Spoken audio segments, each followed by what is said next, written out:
लेकिन जो जिस तरीके की भाषा का उपयोग किया गया, जो चीजें कही गई धर्म के ऊपर, बिरादरी के ऊपर, महिलाओं के चरित्र के ऊपर, क्या हम पूरे देश में ये संदेश देंगे कि ऐसा हमारा समाज है, ऐसा हमारा इलाका है? ये मेरा आप लोगों से सवाल है। मुझे किसी ने कहा कि अपने पिता की तरह कभी कभी खनक आती है आवाज में, तो मैं वो बात बदल नहीं सकती। मेरे खून में शामिल है, बिरादरी भी खून में शामिल है। निकाल लो, आप निकाल लो मेरा खून, लेकिन इस तरीके से ना तो मेरे समाज का ना मेरा सर इस तरीके से ना झुकाओ सारी दुनिया के सामने ही। मेरी आप सबसे अपील है हाथ जोड़ के। मैंने कभी नहीं कहा, कभी नहीं करी मैंने धर्म की राजनीति, ना मैं करूंगी। आज बहुत ही भारी मन के साथ मैं आपके बीच में आई और एक घटना ऐसी घटी गांव में जिससे सब बहुत दुखी हैं, सब बहुत परेशान हैं। मंदिर का इस तरीके से मंदिर को खंडित करना, किसी भी आस्था की जगह को खंडित करना, ये कहीं भी बर्दाश्त के काबिल नहीं है और इसकी जितने कड़े शब्दों में वो हम निंदा करते हैं। और जो भी कोई इसका मुजरिम है, जो चले गए, ना उनका कोई हिमायती है, ना कभी किसी ने उनकी हिमायत में फोन किया। और भी कोई अगर आपको इसमें लगते हैं तो उनको भी कड़ी से कड़ी सजा मिलनी चाहिए। मेरी ये आप लोगों से बस इतनी विनती है कि यहाँ पर पूरा गांव है हमारा, हमारे पक्ष के लोग भी हैं, विपक्ष के लोग भी हैं।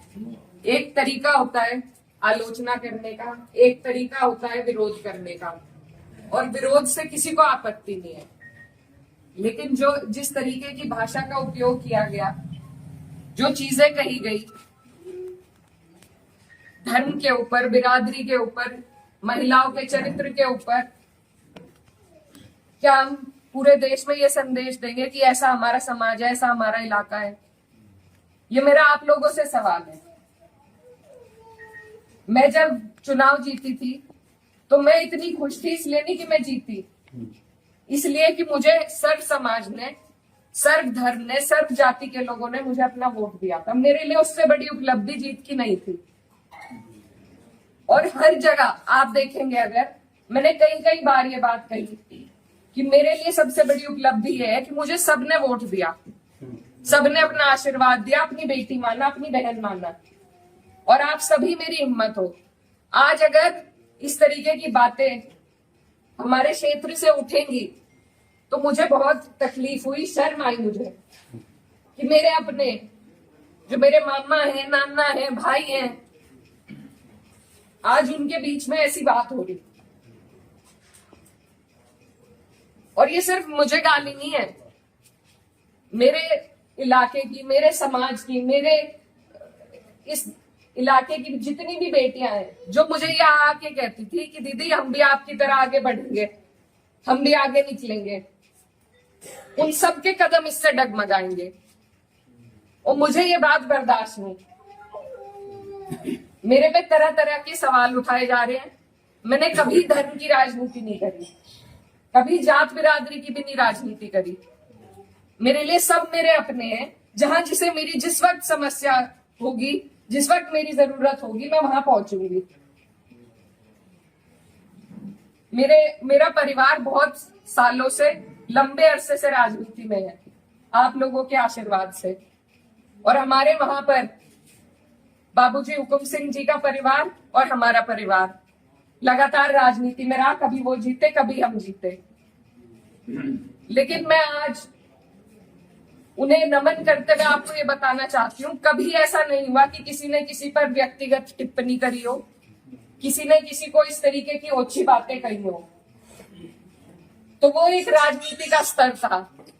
और आज जो राजनीति का स्तर हम लेके आ रहे हैं, मेरे काम हो सकता है लोगों को पसंद ना हो, बिल्कुल 5 साल बाद मुझे आपके बीच में आना है। मैं किसी आपकी कसौटी पे खरी नहीं उतरी, मैं वोट मांगने की भी हकदार हूं, और आपको देना भी नहीं चाहिए। लेकिन अगर कोई आपके इलाके से कोई लड़की अगर हौसला कर रही है, आगे बढ़ रही है, तो क्या उसे गालियां मिलनी चाहिए? क्या मैं आपके समाज की बेटी नहीं हूं? ऐसी ऐसी बातें रोज देख देख कर कि इन्होंने तो धर्म बदल लिया था। ये तो सब हमारे इतिहास का हिस्सा है। इसका जवाब मैं दे सकती हूँ या कोई और दे सकता है क्या? मुझे किसी ने कहा कि अपने पिता की तरह कभी कभी खनक आती है आवाज में, तो मैं वो बात बदल नहीं सकती। मेरे खून में शामिल है, बिरादरी भी खून में शामिल है। निकाल लो, आप निकाल लो मेरा खून। लेकिन इस तरीके से ना तो मेरे समाज का ना मेरा सर इस तरीके से ना झुकाओ सारी दुनिया के सामने ही। मेरी आप सबसे अपील है हाथ जोड़ के। मैंने कभी नहीं कहा, कभी नहीं करी मैंने धर्म की राजनीति, ना मैं करूंगी। बहुत आसान है अगर मैं सिर्फ मुसलमानों की बात करूं, बहुत आसान है, मुझे कहीं भी नहीं जाना। हिंदू मुस्लिम सब करने बहुत आसान है, लेकिन मैं करना नहीं चाहती। आप सब मेरे अपने हो और मैं करूंगी भी नहीं। कोई कितना ही धकियाए, ये मेरी कसौटी है। और पूरे 4-5 साल जो भी मेरा टाइम बचा है उस पर मैं खरी उतरूंगी। मैं कभी भी इन लोगों से दब के उस रास्ते पे नहीं चलूंगी जहां ये मुझे चलाना चाह रहे हैं। मेरे इलाके ने जो सबका हम सबका सर ऊंचा करा, दिल्ली की मीडिया तक ने इस पर रिपोर्ट बनाई कि वहां से ऐसा उदाहरण पेश हुआ है कैराना से। ये उस उदाहरण को तोड़ने की और सिर्फ अपने लालच की, सिर्फ अपने लालच की राजनीति में जो लोग इस तरीके से समाज को तोड़ रहे हैं, तो वो पहले मेरे पत्थर मारे, मुझे गाली दे, मैं सबसे आगे रहूंगी, लेकिन मैं इस काम से हटूंगी नहीं। आप सब मेरे अपने हो, मैं किसी को नहीं छोड़ूंगी। और ये जो लोग हैं, जो बात अभी मामा जी ने कही कि ये जो लोग हैं जिनको आजकल महापुरुष की उपाधि दी जा रही है, महापुरुष अगर कोई है तो बाबू हुकुम सिंह जैसे लोग हैं। ये नहीं है जो समाज को तोड़ रहे हैं, जो हिंदू मुस्लिम का विवाद पैदा कर रहे हैं। हमारा ये गांव, आसपास का जो इलाका है, सबसे पहले अपना पड़ोस होता है, बाकी चीजें बाद में होती है।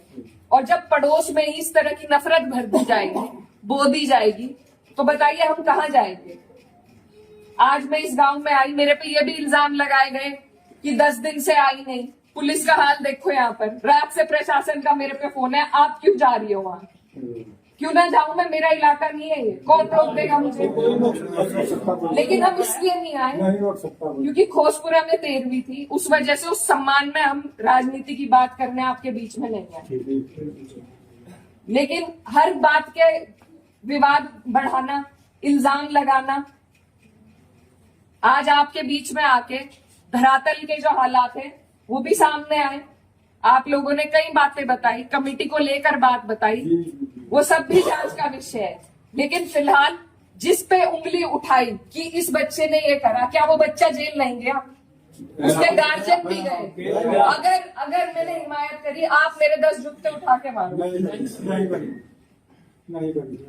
उसी दिन वो लोग जेल गए, उनके गार्जियन जेल गए। और अगर और भी कोई होता, कोई भी हो, मुस्लिम हो, मेरे परिवार का हो, मेरा सगा हो, कोई ऐसी हरकत करेगा तो उसे सजा मिलनी चाहिए और कड़ी से कड़ी सजा मिलनी चाहिए।